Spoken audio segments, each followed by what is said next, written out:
내가 볼 때 지금 시장의 흐름에 네. 잘 맞는 것 같아. 그러니까 왜냐면 뭐 글로벌 시장, 한국 시장. 글로벌 시장이지. 한국 시장은 네. 임플란트 시장이 거의 성숙 산업을 지나서 이제 과열 경쟁으로 치닫는 시장인 것 같아. 그래서 잘 나와야 미들 싱글에서 하이 싱글 정도 시장 성장이 나올 것 같고. 아, 그러니까 한국 시장 자체는 그 정도일 것 같고 어, 글로벌하게 임플란트가 성장할 것 같은데 그 중에 업체들은 한국 업체를 얘기해 준다. 그치. 우리나라가 아마 수출 경쟁력 1위 산업 중에 하나가 임플란트일 거야. 네. 해당 섹터에서는. 네. 왜냐면 일단은 왜 임플란트 산업을 보게 되는지부터 말하는 게 맞는 것 같아. 먼저 얘기를 그럼 좀 해주실까요? 그치. 왜냐면 내가 앞선 말했지만 우리는 지금 중국 시장에 집중을 해야 돼. 우리 중국에서 우리가 수출 포지션이 있는 업체 중에서도 경쟁의가 확실히 있는 것들.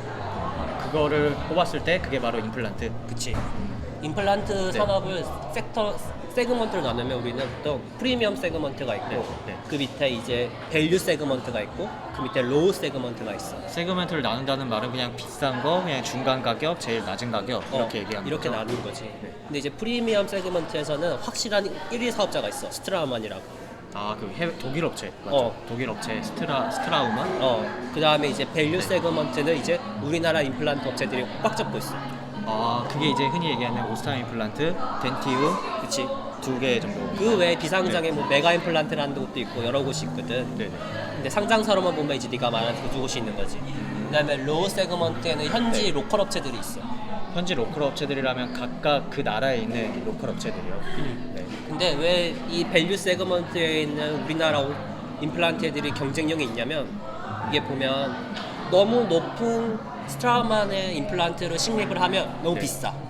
대신에 비싼 임플란트를 식립하면서 그 치과 의사들이 돈을 많이 떼갈 수 있어.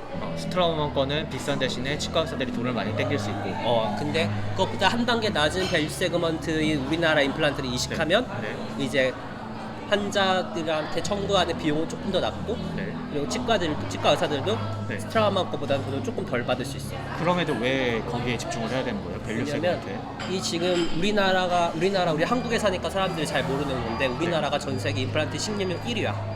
우리나라 자체만. 자체만. 그래서 60대에서 65세 이상 인구 중에 거의 한 30%에서 40%는 이미 식립을 했거든.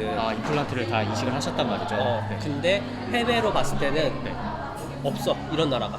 해외는 보통 몇 퍼센트 정도인 거예요? 나라마다 되게 다른데 거의 10% 아래라고 보는 게 맞고 거의 다? 중국 같은 경우는 뭐 1%도 안 될 거야. 왜 이렇게 차이가 나냐? 우리나라는 보험 제도가 잘 돼 있어. 나이가 65세 이상 인구들은 임플란트를 식립하면 나라에서 보험이 되잖아. 근데 전 세계에 이런 나라가 우리나라밖에 없어. 그래서 우리나라가 이렇게 손기술과 임플란트 산업을 많이 발전시켜가지고 중국이나 베트남, 동남아, 그다음에 미국, 인도 이런 나라로 수출을 하는 거거든. 그러니까 기술을 발전시킬 수 있는 환경이 매우 잘 돼 있었기 때문에 발전하게 된 거고. 근데 그러면 해외는 그런 보험 제도가 잘 안 돼 있는데 어떻게 나갈 수 있는 거예요? 안 돼 있지만 그래도 임플란트 돈이 있는 사람들, 각국의 중상층이라는 사람들에 대한 수요가 있는 거지 여전히. 비쌈에도 불구하고 그런 경제적 능력이 있으니까 이제 그런 임플란트 식립률이 올라오는 거고 나라도 점점 잘 살게 되니까 그 중상층도 점점 두꺼워지는 거고. 그 중상층들이 이제 나이가 들면 임플란트를 당연히 할 수밖에 없는 거고. 그리고 우리가 보통 임플란트 한번 식립하면 영구적으로 안 바꾼다고 보지만 실질적으로는 한 10년에 한 번씩 바꾸는 것 같거든. 10년에 한 번씩은 또 그걸 바꿔줘요, 정기적으로. 임플란트. 그러니까 어느 정도 반복적인 매출이 일어날 수 있는 환경인 거지.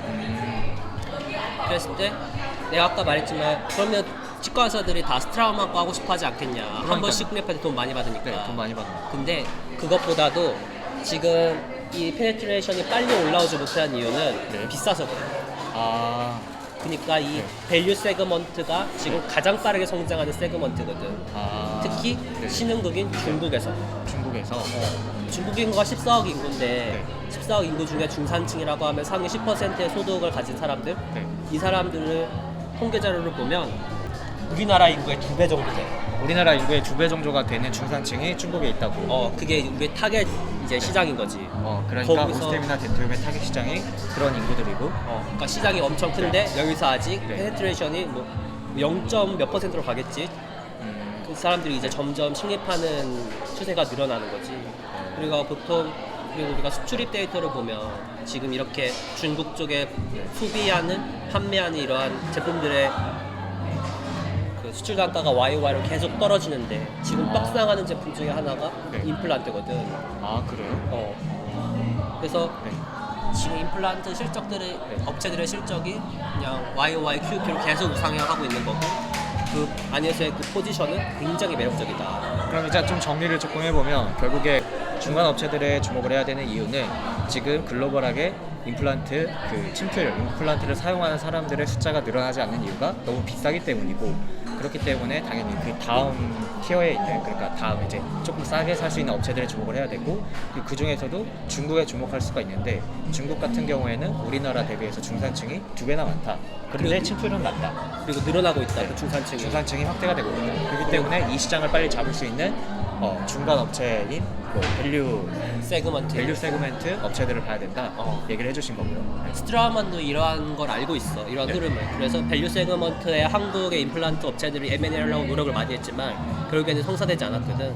걔네가 싼 걸 팔면 되는 거 아니야? 이제 걔네들도 이제 밸류 세그먼트로 내려오고 싶어 하지만 네. 이제 어느 정도의 경쟁이 거의 마무리되는 수준이라고 나는 생각하고 있어. 이미 아. 한국 임플란트가 네. 다 잡았다. 밸류 세그먼트 부분에 있어서는 한국 시장 업체들이 이미 우위를 확보를 했다. 그리고 스트라만이 지금 중국에서 밸류 세그먼트를 늘린다고 하면 네. 지금 프리미엄 세그먼트의 그런 브랜드 이미지가 없어지는 거잖아. 브랜드 이미지가 망가졌지. 그러니까 내가 스페인에 있는 사람인데 난 스페인에서 치과 의사한테 뭐 스트라만 뭐 300만 원 주고 이식을 했는데 네. 중국 오니까 100만 원에 할 수 있네? 100만 원 중국 가서 여행 가서 하지. 여행하면 살 수도 있는 거잖아. 그치. 그러니까 이러한 좀 상충되는 포지션에 있는 거지 얘들이.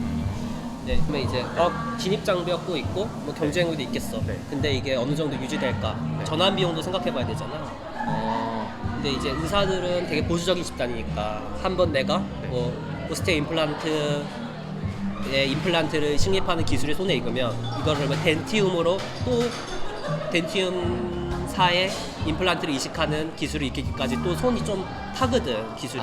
그러니까 각각 또 덴티움이랑 오스템 임플란트랑 기술이 조금씩 다르기 때문에 의사들이 한번 선택을 할 기술을 하면 그걸 계속 고집할 이유가 많다. 근데 이것도 궁금해요. 그러면 소비자 입장에서는 안 바꿔도 돼요? 내가 덴티움 한번 했어요. 10년 뒤에 스트라 한번 하고 싶지 않겠어? 상식적으로 생각해봐. 내가 임플란트를 하고 싶어서 갔어. 네. 근데 소비자 입장에서는 스트라만 게 더 좋은 건지, 네. 덴티움 게 더 좋은 건지, 오스템 게 더 좋은 건지 그런 거 생각하고 갈까? 그냥 가는 거야. 그럼 치과 의사가 그냥 박는 거야. 이게 더 괜찮아요 라고 하고 치과 의사의 의견을 따른다. 그러니까 결국엔 치과 의사가 선택한 임플란트 업체 거를 쓸 수밖에 없다. 그치. 대신에 우리는 가격은 보겠지. 그러니까요. 스트라 한번 가니까 뭐 오스템 임플란트 거보다 1.5배 비싸네. 네. 그럼 난 그냥 오스템 임플란트 해주세요 하는 사람도 있을 테고, 네. 스트라 한번 해주는 사람도 있고, 여기에 뭐 성향 차이는 있겠지만 각 사별로 이런 네. 경쟁 후에 이런 차별점을 볼 정도의 소비자가 그렇게 임플란트에 밝지 않다. 결국에 그 소비자에게 가는 건 의사들이 결정한다. 임플란트는. 그래서 임플란트 네. 산업을 보면 비용 단이 되게 어지러워. 왜냐면 이게 의사한테 이런 어느 정도 헤게모니가 있기 인센티브? 때문에 네. 이제 영업사원들이 네. 그냥 밀어넣는단 말이야. 우리가 당신에게 여행 상품도 주고 많은 페이버를 주면서 대신 우리 제품을 네. 팔아주세요. 네. 내가 일주일 뒤에 다른 사의 영업사원이 와가지고 우리가 더 좋게 해줄게. 그럼 우리 거 네. 써주세요. 그러면 그 밸류 세그먼트에 있는 업체들의 이익률이 줄어들 수 있는 거 아니에요? 그게 과거에 네. 이런 임플란트 투자에 많은 걸림돌이었지. 네. 근데 최근에는 그런 이슈들이 많이 옅어졌어. 왜요? 원래 한 3년 전만 네. 해도 네. 별로 안 됐지. 그 중국이랑 인도에서 우리 임플란트 매출이 그렇게 크지 않았거든. 네, 크지 근데 않았어요. 3년이 지난 지금에 이게 어마무시하게 늘었는데 네. 최근에 데이터를 보면 그 숫자가 더 가파르게 증가하고 있어. 왜 그런 거예요? 시장 자체가 너무 커.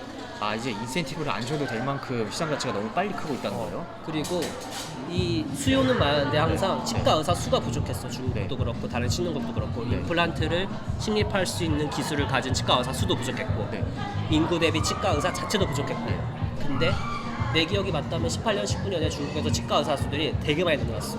정책적으로 뽑은 거예요? 그치? 치과 의사를? 이 의료 시스템이 되게 부족하다는 걸 중국 정부에서 알고 이쪽에 투자를 많이 했단 말이야. 그래서 치과 의사 수들이 많이 개원을 했고 네. 이 개원을 할 때 임플란트뿐만 아니라 치과 의료 장비도 많이 팔면서 우리나라에 한번 치과 의료 장비 갖다 파는 애들이 주가 흐름이 좋았거든. 근데 그 흐름이 지금 가속화되고 있는 거지. 네. 그러니까 다시 정리해보면 시장도 큰데 네.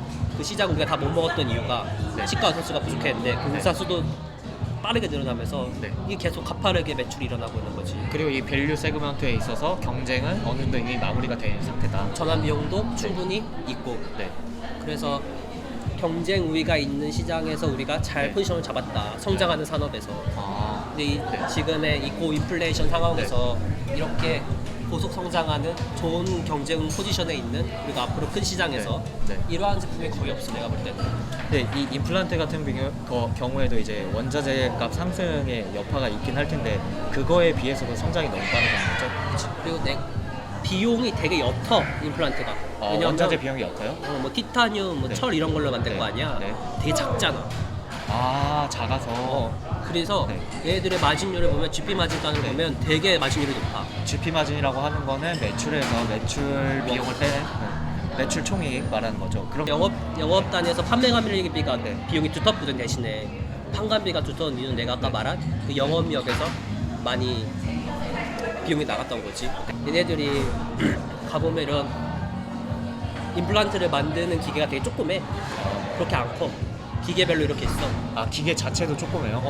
그래서 그러니까 기계 만드는데도 비용이 별로 안 들고 토지도 많이 안 들어. 안 필요해. 토지도 필요가 없네. 감가비가 그렇게 고정비가 많지도 않아. 야, 그러니까 돈이 남는 네. 산업이야 이게.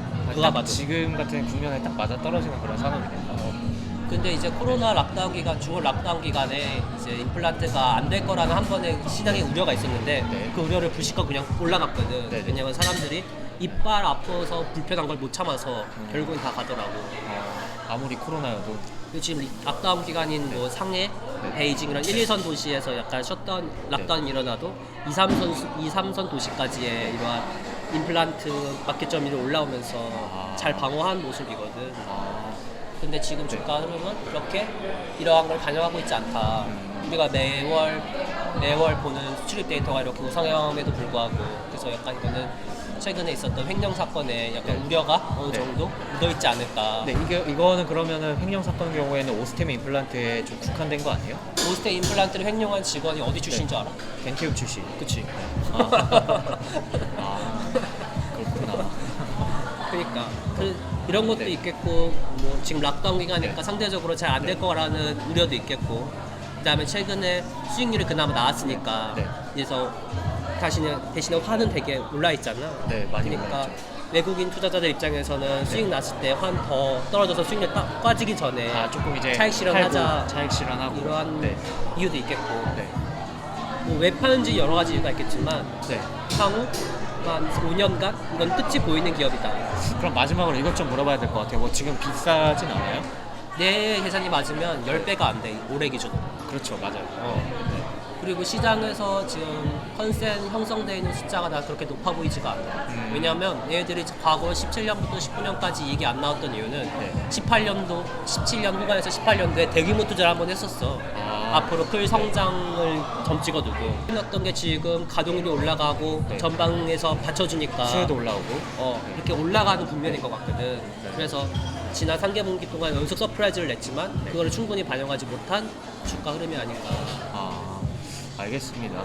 오늘 임플란트가 뭔지에 대해서 정확히 설명은 안 해줬지만 임플란트 산업이 그나마 한국 시장에서 가장 주목할 만한 그런 산업이고 지금 주가도 그렇게 비싸지 않다라고 뇌피셜을 얘기해 주셨어요. 네. 까먹은 게 있어. 뭘 까먹었어? 이제 경쟁, 네. 나는 분석할 때 항상 경쟁을 가장 중요하게 보거든. 네.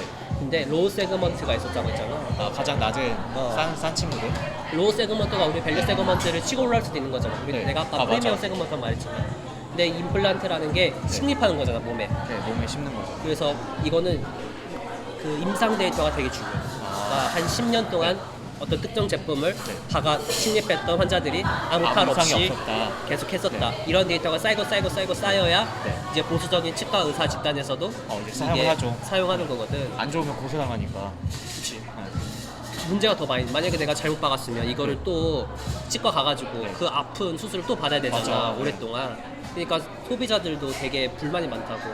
그래서 되게 민감하다고. 근데 로우 세그먼트 특히 중국의 이러한 애들은 그런 게 없어. 임상 데이터가 없어. 그리고 문제도 많아. 그래서 이 밸류 세그먼트인 한국 임플란트를 되게 선호해. 현지의 중국 치과 의사들이. 너무 비싼 건 할 수는 없는데 너무 싼 거 했다가 데이터도 없는 거 했다가 사람들 막 아파하고 난리 나고 책임도 못 지고 그러니까 어느 정도 가격대도 괜찮고 뭐 이 유선 데이터도 많은 한국 업체들이 이거를 선호를 한다. 그치.